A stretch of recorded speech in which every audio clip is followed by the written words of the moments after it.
Bonjour, mon nom est Isabelle Gagnon. Bienvenue à Accès MRC. Cette semaine, je reçois M. Alexis Brunel-Duceppe, le député de Lac-Saint-Jean à la Chambre des communes. Bonjour. Bonjour. Avant de tomber dans le sujet plus politique, disons, j'aimerais qu'on parle de votre parcours, pour que les gens vous connaissent davantage. Qui est Alexis Brunel-Duceppe? Quel est le parcours qui vous a mené jusqu'à la politique, en fait?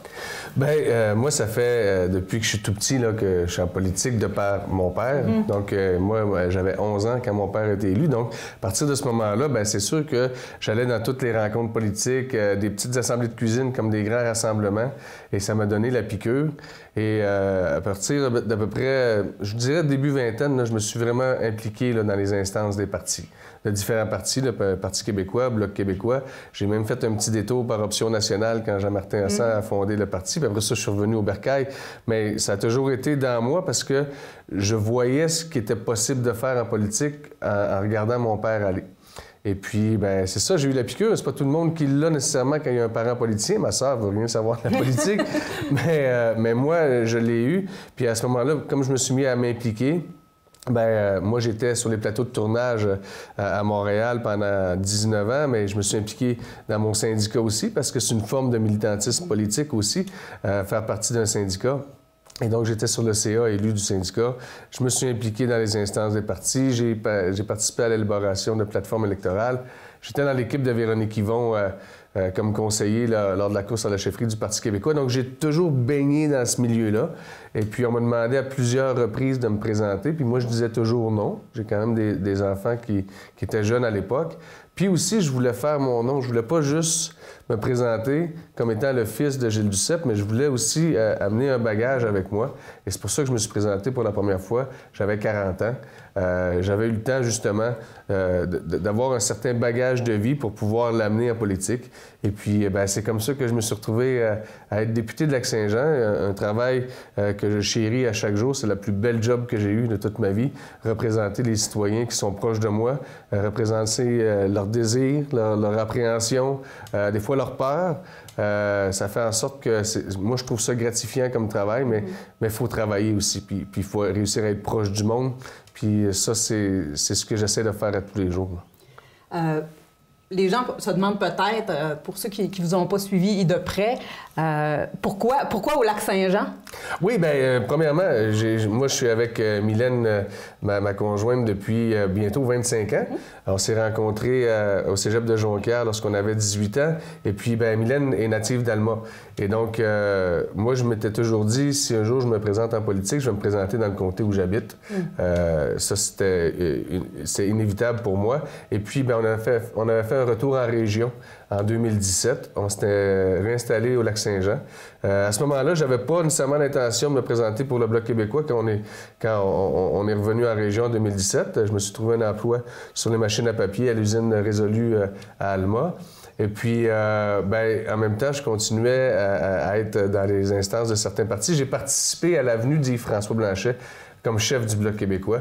Et quand Yves-François est arrivé à la tête du Bloc, il m'a dit à cette heure, faut que tu viennes avec moi. Si je suis allé, tu viens avec moi. Et j'étais rendu à Alma. Donc, je me suis présenté là où j'habitais. C'est aussi simple que ça, mais effectivement, je ne suis pas natif de la région, mais ça fait 25 ans qu'on est ensemble, ma blonde puis moi. Disons que toutes nos vacances, puis tous nos congés, on les passait, puis nos étés, on les passait au Lac-Saint-Jean. Donc, c'est ça le lien que j'ai avec le Lac-Saint-Jean, j'ai pris femme et pays. On a parlé des plateaux de tournage du cégep de Jonquière. On peut présumer que la formation, en fait, a été dans le domaine des communications. Oui, c'est ça, en arts et technologies des médias. Puis pendant 19 ans, donc, j'étais sur les plateaux de tournage. J'ai réalisé quelques courts-métrages. Visiblement, j'avais pas le talent nécessaire pour gagner des Oscars, mais on a eu du plaisir à le faire, sauf que je faisais de la prise de son, comme je disais, sur les grosses productions américaines. Ça m'a permis de voyager à travers le monde avec ce travail-là. Puis justement, ça m'a permis aussi d'alimenter ma fibre indépendantiste en voyageant à travers le monde, en visitant d'autres pays, en me disant, ça serait donc le fun que le Québec devienne un pays, puisse participer au Concert des Nations. Plus que tu voyages, plus que tu es indépendantiste. En tout cas, pour moi, ça a été ça. Puis maintenant, c'est plus que je suis à Ottawa, plus que je suis indépendantiste, je vous dirais, parce qu'on voit vraiment qu'il y a une fracture là, entre le reste du Canada et le Québec sur plusieurs enjeux, malgré qu'on partage certaines valeurs. Mais vraiment, c'est ça. C'est que les communications m'ont amené en politique, puis je pense que maintenant, il faut avoir une certaine base de communication si on veut faire une bonne job, parce que sans vous, sans les médias, on n'est rien. Mais il faut savoir aussi avoir une bonne relation avec les médias pour pouvoir véhiculer nos messages. Puis ben, à ce moment-là, sans les médias, on n'est rien. Puis c'est vrai aussi de l'autre côté. Les médias ont besoin des politiciens aussi pour faire en sorte d'avoir des nouvelles dans l'espace public. Vous avez parlé tout à l'heure que vous vouliez avoir votre propre bagage pour vous lancer en politique immédiatement. Il reste que, je dirais pas l'ombre du papa, mais il reste que vous demeurez le fils de Gilles Duceppe. Le grand-papa aussi était une figure publique. Avez-vous l'impression d'y être arrivé vraiment, d'avoir... Est-ce que les gens vous associent encore vraiment beaucoup? Vous en faites beaucoup parler, que vous êtes le fils de Gilles Duceppe. Oui? Ça a beaucoup changé par rapport au début. Lorsque je me suis présenté, c'était inévitable. Tu viens avec un nom de famille, puis ça a ses avantages comme ça a ses désavantages, mais en même temps, je gagnais beaucoup de notoriété en partant juste à cause de mon nom de famille. Oui. Puis ça, c'est une chose difficile à avoir là, au début quand on se lance en politique, une certaine notoriété. Le nom. Oui, puis ça vient avec, puis c'est tout à fait normal.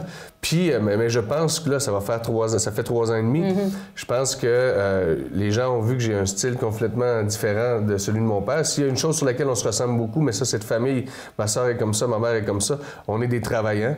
On n'arrête jamais. Quand on se lance dans quelque chose, on fonce tête baissée, puis on met tous les efforts. Mais ça vient avec, sauf que maintenant, je vois vraiment une différence. Il y a même des gens qui m'appellent carrément M. Brunel, puis qui ne savent pas jusqu'à M. Duceppe. Donc... ça veut dire que je pense que j'ai réussi à me faire un prénom. En chambre, j'ai réussi aussi à me faire une certaine réputation de peut-être quelqu'un qui est pugnace, ou en tout cas, j'aime ça débattre, toujours en restant poli. J'aime ça débattre avec mes confrères et consoeurs des autres parties de la Chambre des communes, mais c'est ça vient avec, faut vivre avec. Moi, je suis fier du nom que je porte aussi, parce que je suis fier de ce que mon père a fait, mais maintenant, c'est sûr que c'est important pour moi d'essayer de mettre une certaine distance entre ce qu'il a réalisé puis ce que moi je veux réaliser. Puis la politique ne se fait plus du tout de la même façon qu'elle se faisait lorsque mon père était en politique. Il n'y avait même pas de réseaux sociaux à l'époque. Et ça vient changer la game, comme on dit, là, de A à Z. C'est plus la même chose du tout. Là. Parce que vous êtes très présent sur les médias sociaux. Puis on n'a pas le choix.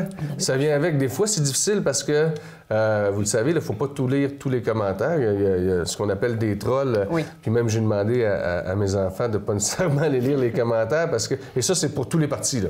Que ce soit les libéraux, conservateurs, néo-démocrates, le Bloc québécois, il y a des gens... dès qu'on est une figure publique, en fait. C'est ça, exactement. Ça arrive pour les acteurs, les actrices, tout à fait. Lorsqu'on est une figure publique, ça vient avec. Mais en politique, je vous dirais que ça vient avec peut-être plus de hargne, des fois, de certains opposants sur les réseaux sociaux. On l'a vu, là, je pense qu'il y a de plus en plus de menaces de mort envers les politiciens. Ça sortait dernièrement dans les nouvelles. Parce que les gens se rendent pas compte, ils sont derrière un clavier, puis ils se rendent pas compte qu'une menace de mort, même si pour toi, ça veut rien dire, mais c'est quand même des mots qui restent puis qui sont envoyés. Pour la personne qui la reçoit... Bien, ça reste une menace. Ça reste une menace, même si dans la tête des gens qui l'écrivent, c'est peut-être pas ça qu'ils voulaient dire exactement, bien, en même temps, ça reste des mots, puis il va falloir qu'on assainisse un peu le dialogue sur les réseaux sociaux. Il y a du bon. On n'a pas le choix de l'utiliser pour véhiculer nos messages, mais il y a du mauvais aussi, comme dans toute chose. Il faut juste être... je pense que le gros bon sens doit primer lorsqu'on parle des réseaux sociaux, mais c'est une grosse différence. Mon père n'avait pas de téléphone intelligent. Là. Il avait un flip-flop, je pense qu'il vient de le changer. Là. Donc lui, il n'avait pas les courriels. Donc on a une primeur. Oui. Le Duceppe n'est pas très techno. Non, je vous le garantis, je vous le confirme. Et non, je ne suis pas sûr qu'il est capable d'envoyer une pièce jointe par courriel. Mais donc ça fait la différence parce que nous, le téléphone, des fois, même ma blonde me le dit, il faut faire attention d'être capable de décrocher. Des fois, moi, j'ai de la difficulté parce que tout rentre dans le téléphone, les courriels. À toute heure, c'est envahissant. Oui, vraiment, ce qui n'était peut-être pas le cas dans les années 90 puis au début des années 2000. Aujourd'hui, si on n'a pas de réseau, c'est une des raisons pour lesquelles, quand moi je fais le voyage entre Ottawa puis Alma, je passe par le parc des Laurentides, parce qu'en passant par là-dessus, que je perdrais le réseau trop longtemps, puis je serais pas capable de vivre avec ça. Donc, mais des fois, il faudrait que je décroche un peu de mon téléphone, mais en même temps, c'est un outil exceptionnel qui nous permet de faire plein de choses beaucoup plus rapidement qu'avant. Ça m'amène à vous parler de la conciliation de la vie familiale, de la vie au Lac-Saint-Jean, parce que avec le rôle politique, parce que, bon, Ottawa, c'est quand même pas à côté du Lac-Saint-Jean. Vous devez assumer votre rôle parlementaire, mais en même temps être présent dans le comté. Ce que je crois, vous réussissez quand même bien. De quelle façon vous arrivez à arrimer tout ça? Bien, merci. Bien, premièrement, c'est ça. C'est 6 mois par année à Ottawa. Mais moi, il faut être là du lundi au jeudi pour moi. C'est mon horaire de garde à la Chambre des communes. Et moi, je le fais en voiture. Je fais l'aller-retour à chaque semaine. C'est le deal que j'ai aussi avec ma blonde puis les enfants pour être présent à chaque fin de semaine. Puis en même temps, bien, ça me permet aussi de participer à des activités la fin de semaine dans le comté, même lorsqu'on siège pendant la semaine à Ottawa. Donc, c'est beaucoup de travail, c'est beaucoup de route, mais en même temps, si on veut avoir une vie stable, une belle vie familiale, c'est l'effort que j'ai à faire, moi, de revenir à chaque fin de semaine. Et puis, bien, j'étais technicien en cinéma. Avant, je travaillais de nuit, je travaillais les fins de semaine, je travaillais pas mal tout le temps. L'été, c'était bord en bord, des fois 7 jours semaine. Puis quand j'étais à l'usine, bien, c'était du 3-2-2-3. Je travaillais aussi les nuits, les fins de semaine. Donc, en étant politique, je suis peut-être un des rares politiciens qui voit peut-être plus sa famille que je les voyais avant, parce que je suis là toutes les fins de semaine. Et puis, pour les activités dans le comté, bien, souvent, Mylène m'accompagne. Il faut être capable aussi de trouver du temps pour la famille. Puis, bien, en même temps, bien, moi, mes enfants sont un peu plus vieux. J'ai un garçon de 20 ans, j'ai une fille de 17 ans, puis la petite dernière qui a 11 ans, mais ils sont capables quand même d'accepter que je sois parti la semaine. C'est peut-être un peu plus facile que quand on a de très jeunes enfants en politique.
Les gens peuvent se sentir un peu moins proches de la politique fédérale, je dirais, étant donné qu'on l'a dit tout à l'heure, Ottawa, c'est loin du Lac-Saint-Jean. Vous leur dites quoi, ces gens-là? Comment vous pourriez les amener à s'intéresser à la politique fédérale? Bien, puis ça a été ma première préoccupation lors de la première campagne électorale de 2019. Je cherchais une façon de rapprocher la politique fédérale des gens. Puis c'est de cette façon-là qu'on est arrivé avec l'idée du bureau mobile, où on s'est dit on va être présent sur tout le territoire, à chaque semaine, dans les 4 grandes villes, puis après ça, 4 fois par année dans les autres municipalités qui forment le Lac-Saint-Jean aujourd'hui, le comté de Lac-Saint-Jean aujourd'hui. Et ça, je pense que c'est très apprécié parce que ça fonctionne quand même bien. Michel Gagnon, qui travaille pour notre équipe, est souvent reconnu partout. Il se promène même avec la voiture avec mon visage dessus. C'est lui qui a décidé. Il faut vraiment qu'il respecte le code routier parce que mon visage sur sa voiture. Mais il fait un excellent travail. Puis ça, je pense que c'était apprécié. Puis c'est vraiment d'être le plus présent possible, le plus accessible possible, puis le plus disponible possible, dans la mesure du possible, comme je le dis. Là. Puis ça, je pense qu'on est vraiment en train de bien le réussir. Je pense que c'est un succès, en tout cas, le bureau mobile. J'en suis très fier. Mais il y a aussi le fait que faire comprendre aux gens que des fois, c'est loin Ottawa, mais certains enjeux aussi ont l'air loin du quotidien et des préoccupations des gens. Mais si on regarde ça, tu as quand même des services aux citoyens que sont l'assurance-emploi, pension de vieillesse, immigration, qui prend de plus en plus d'espace présentement dans le quotidien des gens, pour des entrepreneurs, entre autres, des institutions postsecondaires comme le Cégep, où on a des étudiants étrangers. Et puis, si on veut revitaliser nos petites communautés, bien, inévitablement, ça va passer aussi par de nouveaux arrivants qui vont venir nous aider à construire cette revitalisation-là. Donc, je pense qu'on réussit à passer nos messages. Ça reste loin des fois des gens parce qu'on ne parle pas de santé, pas d'éducation, à part où on demande l'argent à Ottawa pour qu'il l'envoie à Québec. Mais je pense que le message se passe, puis ça appelle beaucoup au bureau pour certains projets. Je pense que c'est ça, les messages sont passés. Je suis vraiment content, mais il faut toujours continuer, il ne faut jamais lâcher. Faire comprendre aux gens que la politique, c'est important parce que si on ne s'occupe pas de la politique va s'occuper de nous autres. Puis ça, à ce moment-là, ça peut être dangereux. Vous avez parlé d'immigration. C'est un dossier quand même qui est proche de vous, qui vous tient à cœur parce que vous êtes porte-parole du Bloc québécois en cette matière-là et en droit de la personne. Qu'est-ce que vous remarquez dans le comté de Lac-Saint-Jean par rapport à ces dossiers-là? Est-ce que les gens viennent beaucoup vers vous, justement, par rapport à la pénurie de main-d'œuvre, à la difficulté de recrutement, au recrutement international? Oui, bien, de plus en plus, les gens font affaire avec notre bureau. Il y a deux volets à ça parce que d'un côté, on est en train de faire la job du ministère parce qu'ils ne le font pas. Fait ils sont obligés de faire appel à notre bureau. De l'autre côté, ben oui, on est là pour aider les gens puis donner le maximum, mais ça fait la démonstration que ce ministère-là est complètement dysfonctionnel. Il n'y a rien qui fonctionne dans aucun programme. Là, présentement, les délais sont hallucinants dans tous les programmes, que ce soit travailleurs étrangers, que ce soit les étudiants, mais que ce soit aussi pour les résidences permanentes, pour les demandes de réfugiés, pour les demandes de citoyenneté. Tout est en retard. Il y a des délais hallucinants. C'est parce qu'au sein même du ministère, c'est la structure qui ne fonctionne pas. C'est pas nécessairement le ministre qui ne fait pas sa job. Il essaie de faire ce qu'il peut, mais c'est pas le capitaine le problème, c'est le bateau. Et tout ce ministère-là, il y a du sable dans l'engrenage, il y a de l'eau dans le gaz partout. Nous autres, il faut travailler très fort. Mais en même temps, on arrive avec de nouvelles idées. Là, on est en train de mettre sur pied un projet pilote au Bloc québécois en collaboration avec les finances de la Chambre des communes pour assouplir les règles, pour faire en sorte qu'on ait une ressource qui s'occupe de 8 bureaux de députés pour les cas complexes, en plus des ressources qu'on a au bureau, nous autres, pour des cas d'immigration. Donc, on rajoute quelqu'un, mais payé par 8 députés. Fait qu'on est en train justement de trouver des idées qui sortent de la boîte parce que présentement, c'est la vie des gens. Quand on parle d'immigration, là, ça a des conséquences graves s'il y a des problèmes dans la machine par rapport à un dossier. Puis c'est là qu'on intervient, nous autres, pour aider les gens. Et puis de plus en plus, le mot s'est passé qu'ils peuvent frapper à notre porte, qu'on a acquis les compétences, que l'équipe pour laquelle qui travaille au bureau du député de Lac-Saint-Jean est très efficace, sont dédiés. Et donc, moi, je suis tellement choyé d'avoir cette équipe-là. J'ai la plus belle équipe au monde. Puis on est aussi fort que notre équipe. Et surtout dans le cas des dossiers en immigration, ça prend des gens qui ont de l'empathie, qui comprennent ce qui se passe à l'autre bout du fil. Là, parce que c'est complexe, c'est un domaine qui est très complexe. C'est extrêmement complexe. Puis comme je le disais au ministère, il y a des aberrations. Des fois, des agents qui prennent des décisions qu'ils n'auraient pas dû prendre. Nous autres, il faut qu'on reprenne le dossier en partant de zéro. Ça veut dire des frais pour les gens, ça veut dire des délais supplémentaires. Puis pendant ce temps-là, bien, on est en pénurie de main-d'œuvre. puis on voit certaines communautés être dévitalisées alors qu'on a besoin de ces gens-là. Il y a comme un paradoxe là, où Justin Trudeau se dit qu'il est le chantre des nouveaux arrivants, mais en même temps, on regarde, puis c'est le pire ministère présentement à Ottawa, ça fonctionne juste pas. Donc, il y a un examen de conscience qui doit se faire de la part du gouvernement. Vous avez l'impression que vous réussissez au moins au niveau local à faire avancer des dossiers, à faire avancer jamais assez vite qu'on voudrait le faire, c'est ça le problème.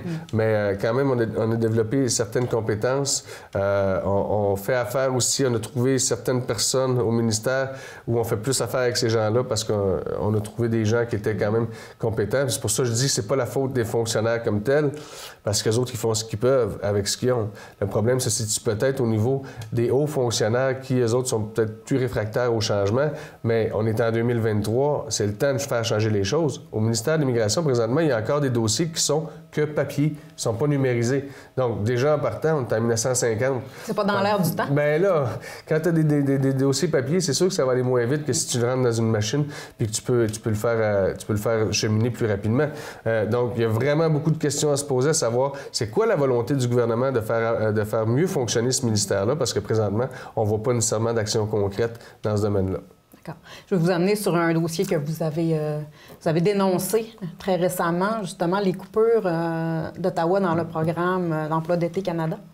Ça fait sûrement réagir pas seulement vous, parce qu'il y a vraiment beaucoup d'organismes, surtout, qui comptent là-dessus chaque année. C'est un programme qui est très attendu pour être en mesure d'embaucher des étudiants. Quelles vont être les répercussions de ces coupures-là dans la circonscription de Lac-Saint-Jean? Bien, nous, on est fâchés, premièrement. On est fâchés, on trouve ça inacceptable. C'est un bon programme. C'est un souverainiste québécois qui vous dit ça. C'est un bon programme fédéral. Et pour les jeunes qui vont se voir financer leur emploi, et pour, comme vous le dites, les organismes et les municipalités. Là, on parle quand même de camps de jour, là, pour certaines municipalités, de maisons des jeunes qui veulent engager des gens. Et là, on a 24 de coupe du budget de cette année par rapport à celui de l'an passé. C'est 400 000 $ de moins juste dans le comté de Lac-Saint-Jean. Mais là, ça touche tous les comtés, des 338 comtés du Canada tout entier. Et on se demande, mais quelle mouche les a piqués pour qu'ils arrivent à prendre une telle décision alors qu'ils dépensent sans arrêt pour plein de trucs qui ne sont pas nécessairement nécessaires. On le voit, là, c'est le gouvernement le plus dépensier de l'histoire du Canada. Puis ils coupent dans un programme où, justement, on ne devrait pas couper. Au pire, qu'ils nous donnent la même enveloppe qu'on avait avant, mais de dire on avait bonifié l'enveloppe à cause de la COVID. Donc là, on revient à ce que c'était pré-COVID. Mais si on revient aux enveloppes de 2018, il faudrait comprendre qu'il y a eu une inflation là, depuis 2018, puis du moins qu'on n'a pas mis à niveau le montant comme il aurait dû l'être. Jamais, puis ça va avoir des conséquences sur nos organismes qui ne pourront peut-être pas embaucher des gens. Ce que ça veut dire, c'est qu'ils ne pourront pas nécessairement donner le service auquel la population s'attend. Et c'est là que le bas blesse.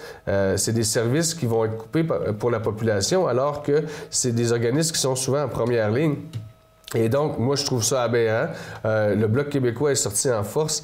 Les 32 députés du Bloc québécois sont sortis dans leurs médias locaux. On est sortis au niveau national. On espère que les autres partis d'opposition vont emboîter le pas. Et on a bien hâte de pouvoir revenir à la Chambre des communes la semaine prochaine pour faire nos récriminations au gouvernement. Parce que s'il y a un programme qui fonctionne bien, comme je le disais, c'est bien Été Canada. Puis les gens attendent toute l'année après ça. Et là, il va y avoir de mauvaises surprises. Bientôt, lorsqu'on va être obligé d'annoncer qui aura subi des coupes. Donc, c'est vraiment malheureux. C'est une mauvaise décision. C'est encore une fois être complètement déconnecté du terrain, puis pas se rendre compte à quel point certains programmes fonctionnent, puis certains autres fonctionnent moins bien. Il faudrait peut-être couper dans ceux qui ne fonctionnent pas bien, puis continuer à financer ceux qui fonctionnent bien. Donc, vraiment, là, on est abasourdi par cette décision-là. Est-ce que c'est une décision, selon vous, qui est irréversible ou il y a peut-être des chances de voir les choses s'améliorer? Bien, on va le savoir la semaine prochaine, mais si ça a été annoncé puis qu'on est déjà en train de faire le travail, d'après moi, pour cette année... Parce que c'est commencé, là, vous travaillez déjà là-dessus. On est déjà en train de travailler là-dessus. Puis donc ça veut dire que si c'est commencé pour cette année, ça m'étonnerait bien gros que cette année, on réussisse à faire changer le gouvernement son fusil d'épaule. Maintenant...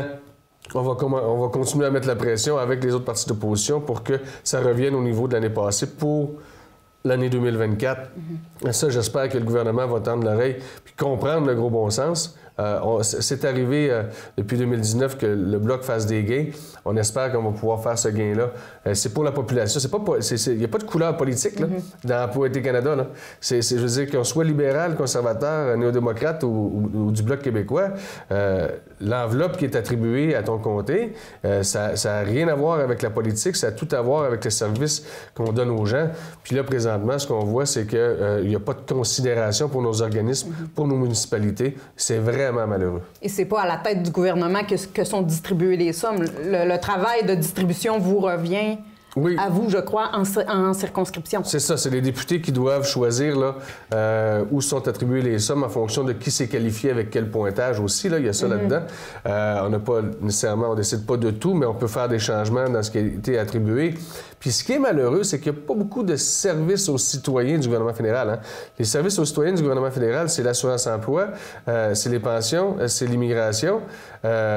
Puis, Emploi-Été Canada était un des services directs du gouvernement fédéral sur le plancher des vaches, là, sur le terrain. Là.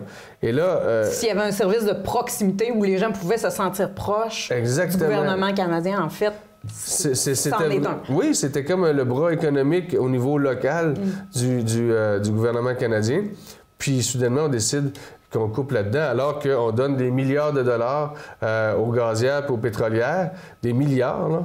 Pendant ce temps-là, on coupe nos organismes puis nos municipalités pour des emplois été. Je veux dire, franchement, c'est une décision extrêmement mauvaise. On est déçus, mais on ne lâchera pas le morceau. Puis on a Louise Chabot, qui est notre porte-parole dans ce dossier-là et qui ne lâchera pas le gouvernement. Louise est capable d'être très tenace. Puis là-dessus, on va essayer de fédérer les autres partis d'opposition et même des députés libéraux qui doivent faire face à la même situation pour leur dire, regardez, là, ça n'a pas de maudit bon sens. Les gens vont être fâchés, puis ils vont être fâchés avec raison. Travaillons ensemble pour remédier à la situation. C'est possible de le faire. En terminant, j'aimerais peut-être qu'on rappelle comment les gens peuvent vous joindre, comment fonctionne le bureau mobile pour aller à la rencontre de votre équipe. Oui, bien, c'est assez facile. Nos contacts sont assez faciles à trouver sur Internet. Si vous tapez Alexis Brunel-Duceppe, contact. Sinon, le numéro du bureau, c'est 418-669-0013 et c'est la bonne porte d'entrée lorsqu'on veut prendre un rendez-vous. L'horaire des bureaux mobiles est sur notre page Facebook, mais je pense qu'il est aussi sur la page Facebook de la plupart des municipalités pour savoir où on est puis à quel moment on y est. Donc, c'est vraiment facile à trouver par Internet. Mais si vous n'avez pas Internet, vous n'êtes pas habile à Internet comme mon père, bien, vous appelez au bureau au 418-669-0013 puis à ce moment-là, il y a quelqu'un qui va vous envoyer à la bonne place, au bon endroit, au bon moment. Le bon vieux téléphone, ça fonctionne toujours. Moi, je suis un fan du téléphone aussi. J'ai gardé ça de mon père. Alexis Brunel-Duceppe, merci beaucoup d'avoir été avec nous cette semaine. C'est un plaisir. Merci. Moi, je vous dis à la semaine prochaine. Je vous rappelle que tous nos épisodes sont disponibles en balado. Merci d'avoir été là à Accès Immersif.